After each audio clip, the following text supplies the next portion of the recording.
somehow complete absolute freedom. Well, when I was young, you were certainly okay to drive drunk. At least that was the view. But then courageous people pointed out that it was okay for you to drive drunk and kill yourself, but it was not okay for you to kill everyone else. Right? So why we have to go through this again, having gone through drunk driving and other things like that, over something which is so obviously not in anyone's interest to do, which is to infect other people. Where did we get so unmoral and uncaring as a society? Also, though, it's just and Eric, you know a lot about systems, so maybe this is something you can solve. I happen to have gone to get tested today on a Sunday. I was able to go get a test. I've already been tested before. I'm getting tested again today. I was negative before. Hopefully, I still am. And it was a drive-through, actually at Stanford.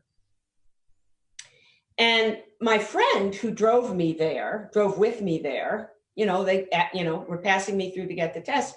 And she said, well, can I get one too? And they said, no. And she said, well, how do I get one? Well, you have to have a prescription from your doctor, blah, blah, blah. These tests, this should not be a problem thinking about where can I get a test? Are they free? Are they not free? So, I mean, that too, it's like, how are we going to make the tests available? But just to amplify that, I took the Stanford test, the one that you just had as well, when it was first established, and the accuracy is very good, and I'm sure you're negative. I was negative as well. In Florida, test positivity is something around 17%. In Arizona, it's been as high as 26%. So what that means is that one out of every 4 people who gets tested is positive. The WHO guidelines is that you're more or less under control if your test positivity is below 5%. New York is 1%. The Northeast is in the 1% to 2% range, having had it really badly. So why is this test positivity thing so important? If most of the tests or a good chunk of the tests that you're doing are positive, you don't know the extent of the untested population. So an example would be that if there were 63,000 infections on Friday, what's the real number? People think it's about 5 times larger, 300,000 for purposes of discussion. Again, mostly across the South, concentrated in Florida, Texas, Arizona, places, by the way, where it's largely, in my view, being spread by air conditioning. So, which we can debate. But the important point is, because we don't have testing, and we're not going to get enough testing in the next N months, we're going to have to approximate that we don't know and wear masks. And because the test positivity rates are so high, there's reasons to believe that the epidemic is much worse in these places than we're hearing. So again, where is the outrage? Where is the government response? And it's things like Anna said, but there's plenty of others. I'll give you another example. I'll pick New York. For a long time, you could get on the subway or a bus without a mask. Now you can't. Well, wasn't it obvious that they should have done that in week 1? What about airplanes? Don't you think that they should require masks in all the airplanes? Right? It's like, they're not expensive. The airplane ticket costs a great deal more than the mask. The mask is a few cents. Really? We're better than this. And I want to get back to, your first place to go was to talk about those early cases, even pre-Brown versus Ferguson. How do you think we're in an issue with a new problem, or is this question of a lack of empathy, a divide between us? Are we looking at something that's fundamental, and maybe we're not approaching it the right way because we're looking at it as a surprise of something new? Are you talking about COVID? Are you talking about COVID and the reckoning? You mean all of it, or what? All of it. Yeah. Well, let's go back to something Eric has been saying. Where's the outrage? This is actually an incredible opportunity, right? And there must be extraordinary marketing campaigns that could be done to intoxicate us, get us to understand that we are all one. Now, part of it goes back to this thing of freedom. I went to Rwanda 10 years after the genocide, and I had a chance to meet the president and so forth. And I was there exactly when they were doing these gacaca trials, which are their form of truth and reconciliation. So I met Tutsis and I went to these trials, and the Hutus would come forward and have to say what they had done. And if the very small, tiny community, like almost like under a tree, very small, I thought I'd be going to a courtroom. And they would speak about what they had done to people in that community. And then if they were believed, they were free. If they weren't, they went back to prison. But part of that whole thing was about how to get people out of prison. In other words, whatever they had done, to find a way to get the country to move on.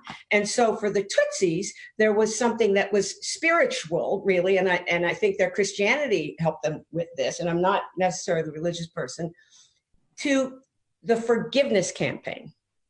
Now, it's not that I'm talking specifically about the good of forgiveness or not. What I'm talking about is the potential of a country to come together under whatever ethic, whatever umbrella, and to agree that they all have to do something, whether they like it or not, whether they're comfortable or not, that's for the benefit of the country. Now, my friend Samantha Power would say the same thing that allowed them to do that is the same thing that allowed the genocide. Mm-hmm. But where is that place? What is that part of our cultural imagination that will cause us to be concerned about our brother and our sister? Can I don't know the answer.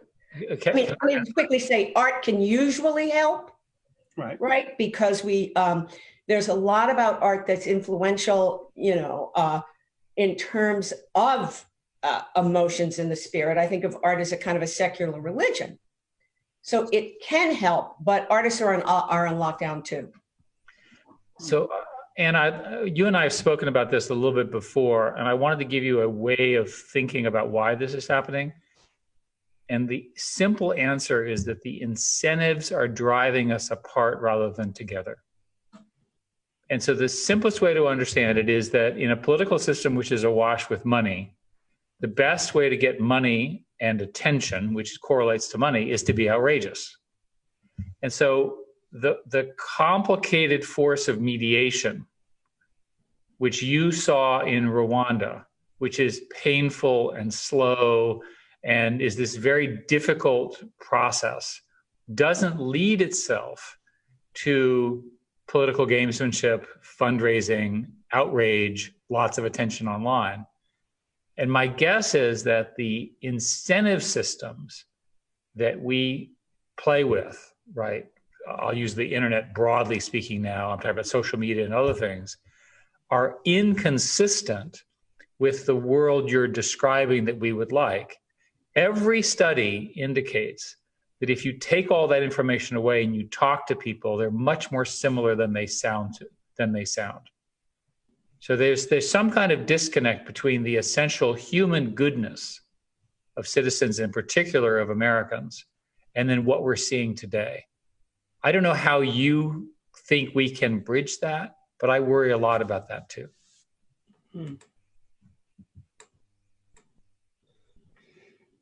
But I would assume, Eric, that in that bridge, it's not as if technology is going away. It's not as if these ways of manufacturing outrage and other things, it's not you're not saying to do these by disconnecting, right? It's still somehow got to embrace the technology and the social connection that we have to do that.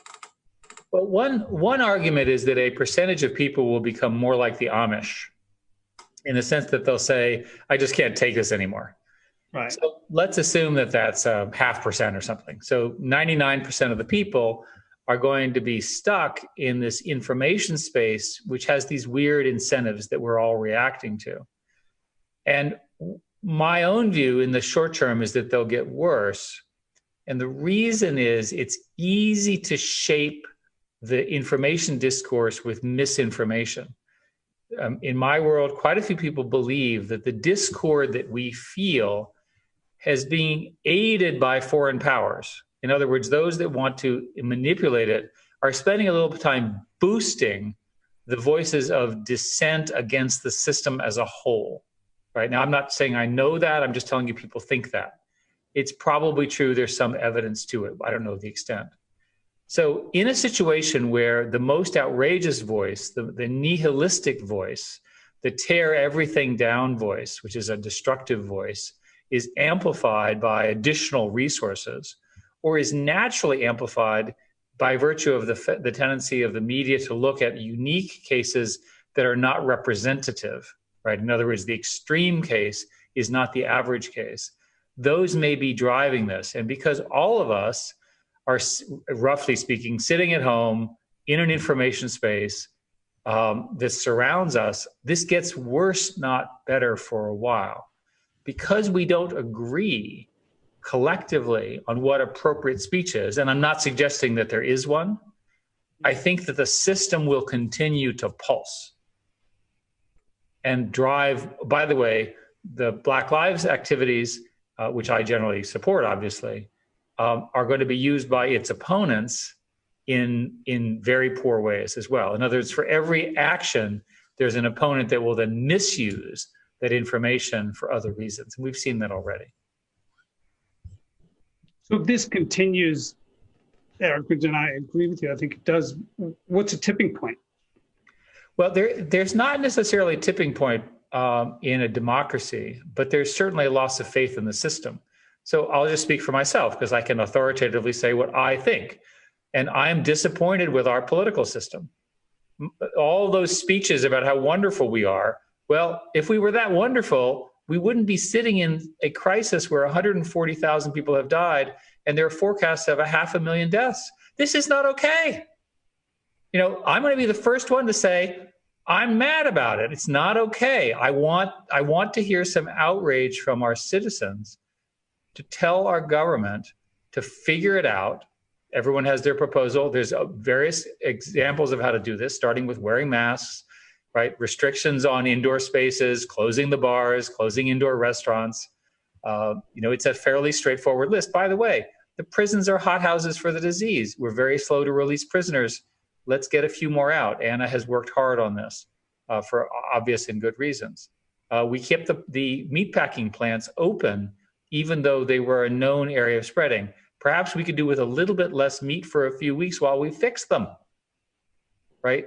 If the objective was, rather than complaining in our corners, and by the way, everything gets mitigated by Trump and anti-Trump. If we just instead say, what do we have to do to systematically reduce the infection rate of the disease every day? Every day the numbers have to go down. We'll do whatever it takes to make them go down. Then we will get through this and we'll get through this and we can go back to having our normal arguments, which are far less important than the number of people who are going to die during this pandemic.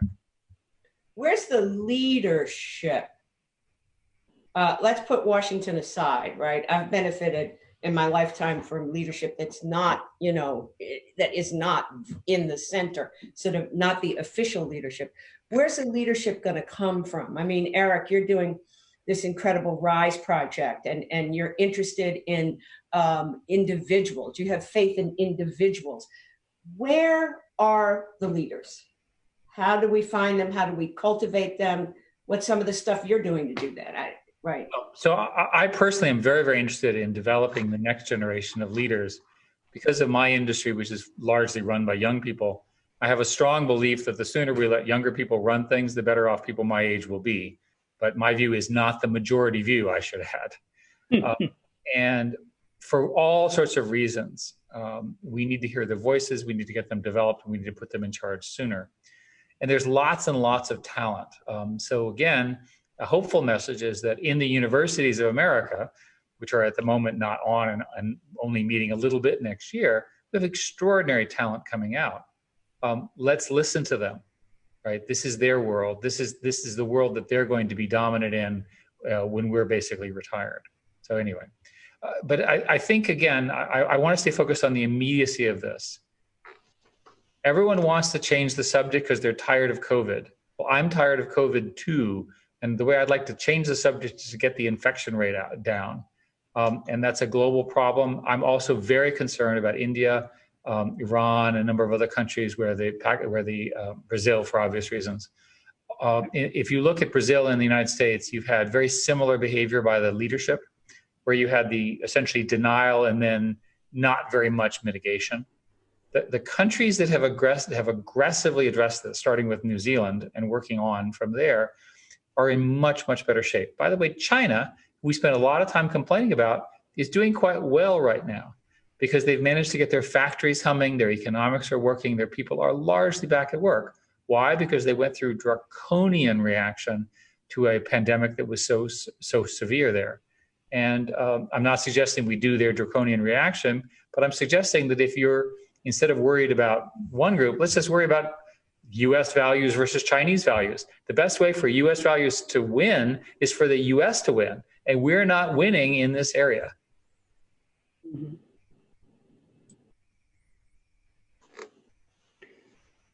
In all the planning that is done for this kind of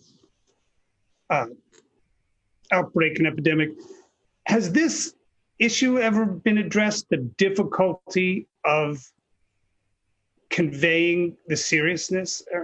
Right? No, what happened with that? That almost feels like we needed artists in the room. What is interesting to me is that all of the history did not understand that with a pandemic, you have to deal with both the health problem and the economic problem at the same time.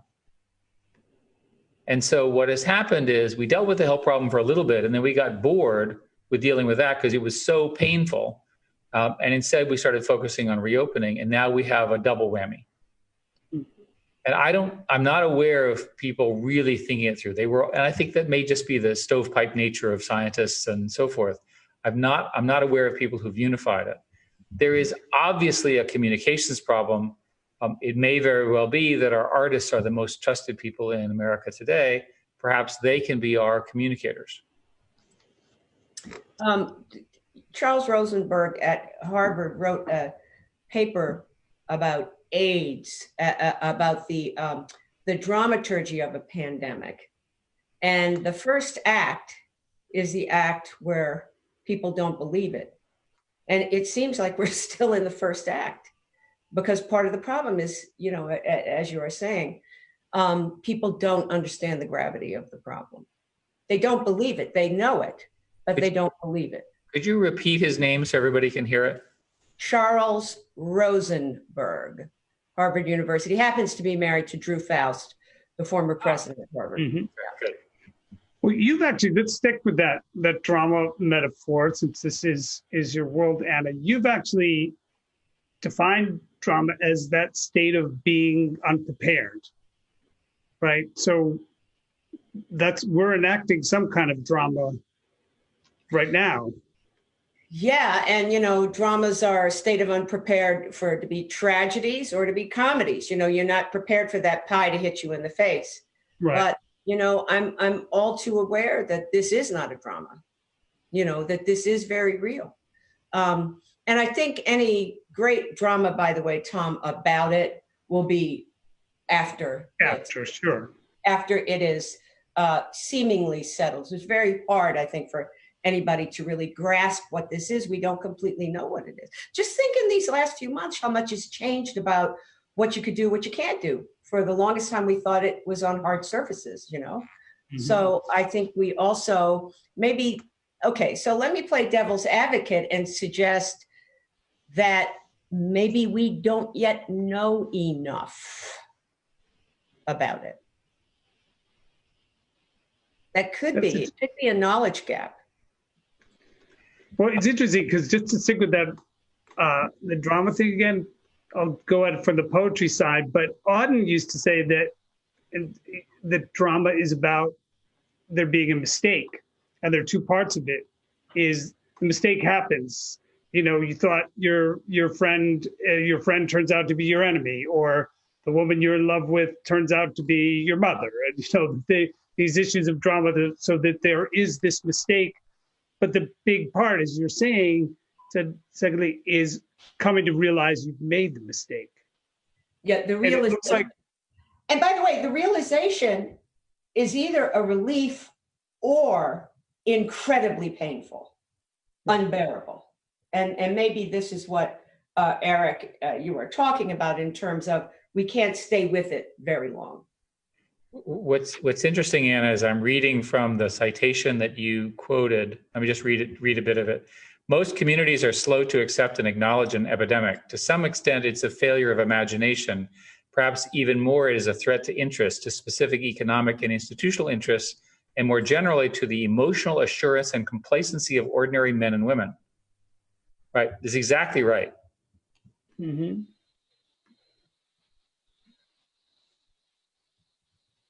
So, but in some sense, what he's saying is that that's natural. The shaking us out of it is the harder part, and those, I guess, that's the deaths, that's the pain, that's the economic devastation that's happening, and perhaps it's that it's still in slow motion to too many people, Eric. Well, a very more troubling idea is in whose interest is it? In whose interest is it for it to continue? Mm-hmm.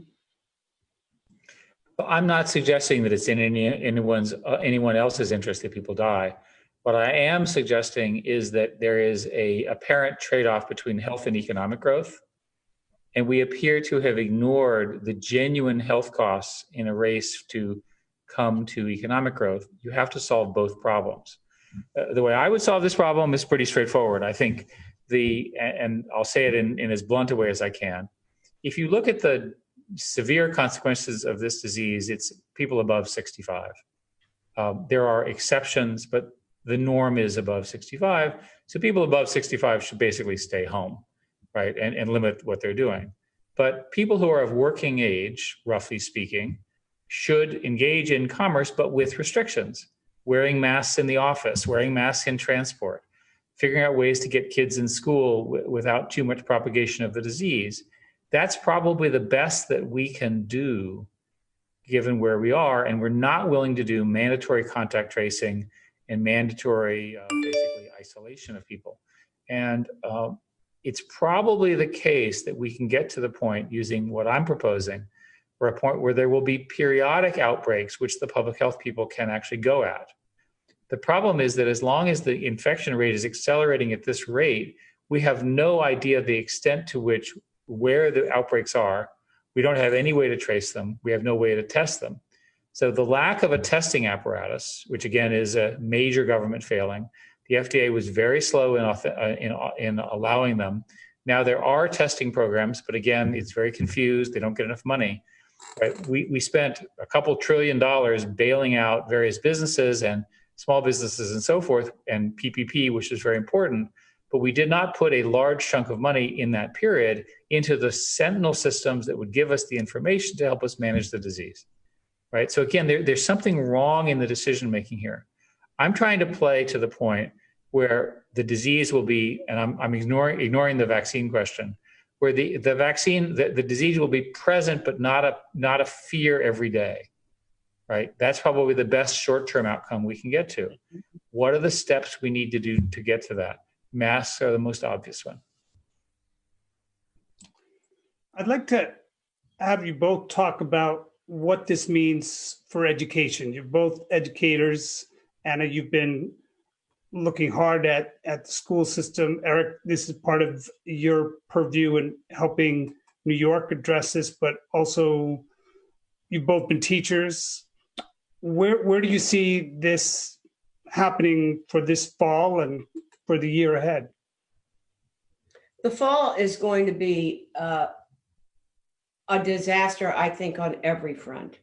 I mean, even at the level of universities that are like universities, right? I mean, what's going to happen? I mean, when it's a mess, when students drop out, say, I'm just not going to do this.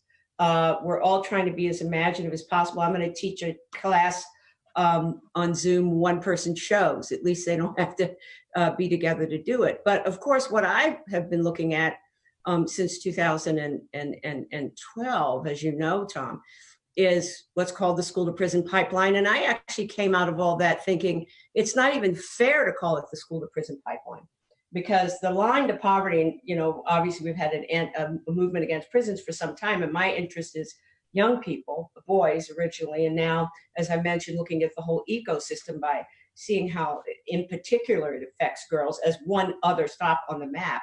The schools are a disaster for poor kids.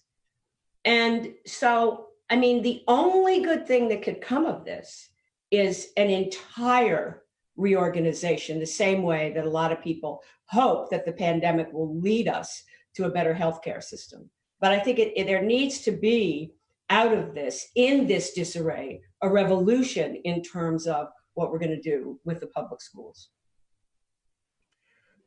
The pandemic is accelerating some changes that were underway. Part of the commission that I lead in New York is to try to get to as close to 100% broadband participation for New York State residents, as well as increasing the use of telehealth from a minuscule amount to very high percentages, as well as rethinking skilling and training to get the workforce more ready for a more digital world. All of these things are very, very important. At the college level, colleges will get through this with all sorts of accommodations. Some people will go to schools, they'll go half school, things like this, and they're all struggling with it. But I'm confident they'll get through it. I'm extremely worried about K through 12. And the reason is that if we can't come up with an effective way of having children in school, K through 12, their parents can't both work. And right. The burden on especially mothers, but couples, but in particular mothers, is profound. And I think it's crucial that we work collectively to find a way to safely have the kids in school. Now, the reports on transmission for children are roughly that children below the age of 10 or so don't seem to get it very much. The disease is, again, correlated with age. There are always exceptions, but it's correlated with age. But there's some evidence that kids can transmit it to their parents and grandparents. And there's certainly evidence that teenagers are like adults in the sense of transmissibility and getting the disease and so forth. So we have not yet, at least I have not seen good solutions in public schools where the schools were already overloaded, they were already overworked, and now they need more space, more money, more teachers, and what have you. And I think this is the number one tactical issue, besides getting the infection rate down, which we've got to do like today, is we've got to figure out a way to get the public schools open, or the cycle that Anna talks about just gets worse. Right. The schools are really part of the American dream. And if we can't solve this problem, it hurts the parents, it hurts the kids, it hurts all of us. Well, when I was working on notes from the field, the Chief Justice of the state of California said it, the Supreme Court of the state of California said it so simply and so truly: when you're not in school, you're in trouble. Period, the end. When you're not in school, you're in trouble. I'm going to tell you a little story, see what y'all think of this. In 1993, I think, something like 93, I got this call, and at the time I was living in San Francisco, that George Lucas would like to see me. So you can imagine, go out there. And it was like a New Yorker cartoon in a way, at least in my mind, George, I feel like it was a room that was a block long. I'm sure it wasn't, but that's it. Emotion was to me. And there's George Lucas there, and I'm way over there. And he very calmly laid out a plan for schools. This is 92, 93. And his plan was that there shouldn't be school, that kids should learn at home on a computer, and then they should have mentors. The problem being that some kids don't like their teachers. A lot of kids don't like their teachers. And so at the end of this, I said, well, what about if like the electricity's not working in your house? Or what about if, there's no place for you to do this? Your house is in disarray. Well, this is what's been happening for some children right now. And he said, well, I haven't thought through the social part of it. So what I'm telling you here is that on the one hand, George Lucas had a premonition of where we're going to be, but the computers aren't available or working for everybody. And we have no clue what to do with the problem of how we convene, what happens when we don't convene, what about that teacher in poor schools right now? How is that teacher going to be dealing in a class with this new paradigm?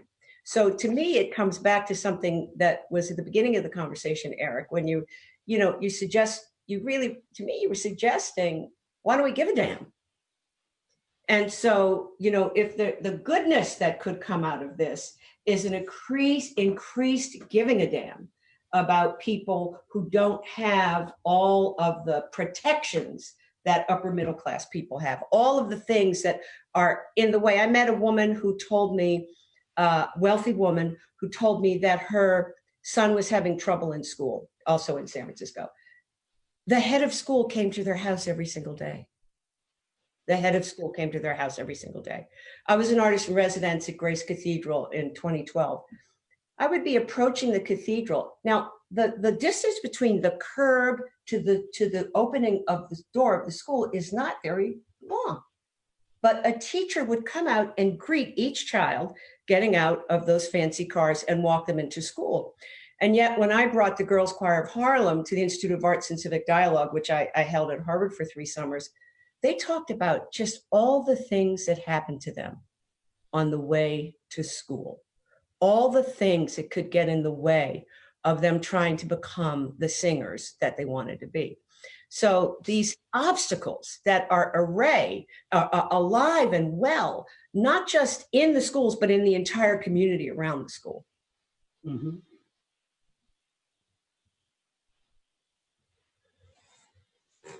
America is a land of opportunity, and we have our founding myth and our view of American exceptionalism, which is around America is a place where anyone can become president. Well, I think we've proven that, and where economic opportunity is available to all. And yet, for the reasons that Anna has articulated, this is becoming, it may never have been true, but it's certainly getting less likely now. There's evidence of less dynamism within America, that is literally less people moving from state to state, more associative mating in the sense of people marrying people of similar things. There's less intermixing, if you will, of the various different groups of people. And so I worry that the congealing of the country is accelerated by a pandemic and the other crises, because people are acting out of natural self-protection rather than acting in the common good. So from my perspective, the most common good thing that you can do is try to keep everyone healthy and keep everyone busy, right? If you can't solve the health problem, then you can't solve the education problem. If you can't solve the education problem, you can't solve the opportunity problem, because without an opportunity, nobody gets anywhere anymore. If you look at the last 20 years, the economic returns to education have been very, very clear. College education and beyond has been the only way in which you had a better salary than your parents. And people who did not follow in that have every reason to think that in the next 10 years, their economic situation will get worse. Economics is not the only measure of happiness, but in a consumer society like ours, where there are such differences in wealth and ability that Anna is articulating, we have to do everything we can to give people that opportunity without sending them to school, by having people work from week to week in the way that they are, the kind of personal bankruptcies that people are going on. Remember, an awful lot of the people that we're talking about work in the industries that serve us. Right. People they're in the service industries, which is much of America, and they serve us. They help us with food. They help us with transportation. They help us get around, right? And they don't necessarily love going to work in the middle of a pandemic. So you can imagine that we're to some degree, the inequalities in our society are coming back to bite us, because we are the same human beings in both our hopes and our vulnerabilities, both emotional and medical. The virus does not discriminate. Right. I mean, I'm just interrupt for a quick sec to encourage people to ask questions. We're getting to that moment, and then we have a few questions coming. Last week was the first time I had a chance to talk to people outside the United States about the pandemic, and I wish I had sought that out earlier, because, and I talked to 3 women in Latin America, and because that's really when I hate to say, that's when I got it. This is the world. And that may be part of the why don't people give a damn thing, Eric, or why we're still in Act One that we don't believe it. You know what I mean? Like I'm aware of it happening elsewhere. I'm having quarantinis with friends in England or whatever, but actually talking to three humanitarian aid people in Latin America, I thought, this is really worldwide. And one of the things they talked about was like sort of informal economies. And I would suppose those are going to increase in the United States if people lose their jobs. And then what are those informal economies require people to be in the streets and mobile in a kind of a way that they will be very vulnerable to the disease. Right.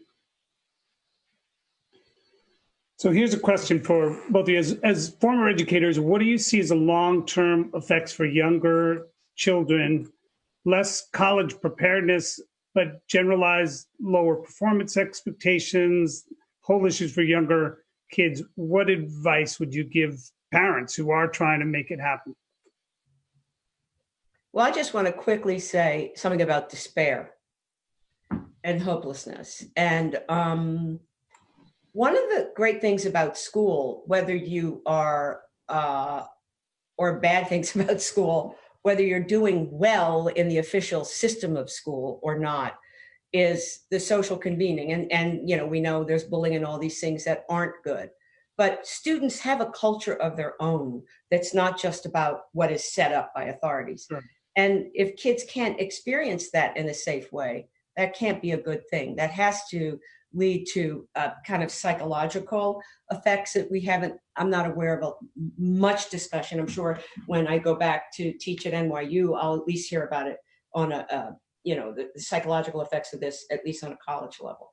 But I do think about where's fun? What's fun mean now? Right? We've already complained that kids spend too much time on screens. In roughly 1910, there was this sort of realization that the majority of the citizens of our country were in farms.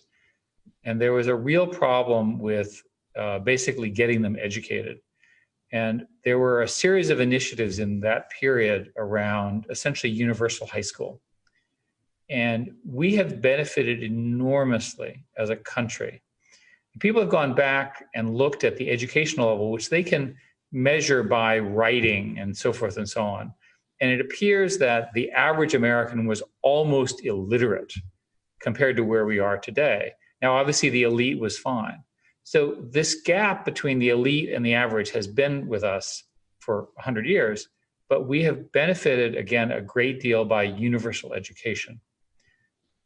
It's pretty clear to me that we can, if we can figure out a way for high school students, for example, to get the online world plus some kind of in-person world working, some kind of compromise will be okay. My guess is that for younger kids, you know, first, second, third grade, they really do need to be together. And so I think our educators need to have a serious conversation about those trade-offs. In universities, what they're doing is they're saying, one university is saying, the freshmen will be all on campus and none of the sophomores. And that is a direct discrimination in favor of freshmen and against sophomores because they want the sophomores to have at least one of two bonding years, right? It's a reasonable response to a pandemic. But I don't see that uniformly through the educational system, that or things that are similar. I just don't see it. It's too polyglot. It's too random. There needs to be more guidance and more suggestions. People don't know quite how to solve this problem yet. To take up one thing that Anna was bringing up earlier, is what areas systematically, social organization, education, the rest, Eric, do you see as possibly ripe for radical transformation during this time? I mean, I just read this fascinating article about the Camden Police Department, and they were actually able to make the kinds of changes, structural changes that a lot of departments want to talk about because the city went broke and they had to totally disband and restart. So there really was a kind of catastrophic organizational event that made change possible. Well, as a broad statement, and there are always exceptions, incumbents don't self-reform. They say they're going to self-reform, but for many, many, many reasons, the incumbents tend to be relatively conservative against radical change. So radical change occurs in a war, in a bankruptcy, in a huge competitive move, in a great tragedy, that sort of thing. And that's a broad statement. Mm-hmm. And I'm not sure we can take more than the pandemic at the moment. I'm not arguing for some rate of change that humans can take. There is evidence in education that we can invert the classroom, that it looks like, and this is work done, I was on the board of this company for many years called the Khan Academy. It looks like students are capable of learning online, where essentially they do the work online and the teachers help them, as opposed to the teachers presenting. So in other words, the students, you gamify the learning experience, and then the teachers supervise that. So that you need the teachers, they don't go away, but they invert what they're doing. They're not lecturing, right? The kids are learning from the computer. And furthermore, there's evidence that this approach works particularly well for underserved groups who might have a deficiency of one kind. They fall behind from social pressure. All of a sudden, they feel like they're being discriminated against, and then they start to cut up and they give up and so forth and so on. So it looks to me like we have an opportunity for a national experiment around empowering individual learning with this very important, with supervision by the teachers. You need the teacher changes their behavior. Well, that's the George Lucas proposal that I heard back in 1993, except he talked about mentors, which to me is a sort of dear, that's sort of the suggestion is that both care about each other, by the way. I'm sure you have mentees and I do too. It's a two-way thing. Where would this happen? Just like in the way it does already? I should know about the Khan Academy. I don't really, but would all of these machines really be inside of a building that we've known about as a school previously, or would there be something else? Well, in the most extreme case, what would happen is, remember, these are learning platforms, so they're just computers, and the kids are on computers anyway. So you might as well just have this amazing lesson plan, and then the teacher zooms in as needed to help the kid. That's not a perfect substitute for being in the same place, but it's an accommodation to a pandemic, which does appear to work broadly for everyone as opposed to just the elites, right? Now, in order to do that, obviously people have to have computers or at least phones. I've been funding some initiatives to try to get courseware onto smartphones, because it seems to me that if you can teach from the smartphone, you can get pretty much everybody one way or the other. Many people don't have a good access to computers, but pretty much everybody in America anyway has access to a at least lower end smartphone with a proper smartphone screen. The only thing that one thing I think is missing from that plan that I heard, I interviewed 250 people when I wrote notes from the field, but I heard over and over again, a caring adult. Yeah. A caring adult. What's going to make the difference to keep a kid out of trouble? What's going to make a caring adult? Because we cannot assume that caring adult is at home. Well, their drug dealers are caring adults. Pimps can be caring adults. The kids find them actually. But who would be the caring adults? And some teachers, I don't know. I don't know how, would that be another person? Would that be other people? Or is that solely the teacher's responsibility? I agree with everything you said. My comment is, why are we not running these experiments and measuring them? Right? Why don't we say that every school district and every superintendent and so forth has to have one initiative, given it's a pandemic, right? One initiative in this space. Maybe we can collectively figure out that you need a teacher and you need a volunteer Zoomer that you can Zoom to complain to about the teacher and your life. I'm making that up. My point is, we have a platform now, and we could run these experiments, but because we're still wedded to the old model of, hey, we want to be sitting in classrooms, that may not return for years at the current rate of the pandemic. It's a depressing point. Right? I want it back as quickly as I can too. But given that this is going to go on not for a month or even 6 months, but maybe a year or two, let's use this opportunity to run the experiments and see what works. What a concept. Teachers' unions will probably have a revolution, don't you think? I mean, they will rebel, right? But the teachers' unions the teachers are more important in my vision for this. They're not less important. Everyone translates technology into job loss. Well, I see. I get it. Yeah. You need more teachers. Right. Yeah. All right. So you were talking about a longer time span. We have a very short time span here, and we're wrapping this up. But I'd like to look out a little bit. I think you should have the last word, and this is why. Of all the art forms, I mean, like you're in a rare art form that can be done alone. You're a poet. Mm-hmm. I want to know how this is affecting your work. You know, I think the difficulty, and I've talked with some other writers about this right now, is that in times of social crisis, you often feel that language is in a crisis. I mean, one of the things, I'm going to throw it back to you a little bit, Anna, but one of the things you've said is in these 250 interviews, the time that you're most interested with people is when they're stumbling to find the thing to say. They haven't found it, but the very fact that they're stumbling, if I get you right, is that the urgency is even greater, right? That if you don't have the words, it means you need to find them. That there's something deeply important. I think we're in that moment. The stumble. Well, and for me, the words are always, and which is why I go to catastrophic matters and catastrophic events, those very original words that people say when they're trying to make sense of what just happened to them and trying to restore dignity to themselves and their lives, those words come out of a catastrophic event. And so I can only hope, at the risk of being, you know, I like to quote Gloria Steinem that I'm a hopeaholic. So at the risk of being a Pollyanna and not just a hopeaholic, I hope what this is an extraordinary opportunity to make new institutions, to find new people, and to make new words. Well, let's wrap it with that. We're going to take it with you, Eric. We're going to agree that this is a moment to express an immense amount of outrage, and we're going to do it with a sense of deep hope about what we can accomplish. Anna, Eric, thank you both very, very much. Thanks to the Knight Foundation. Thanks to the audience.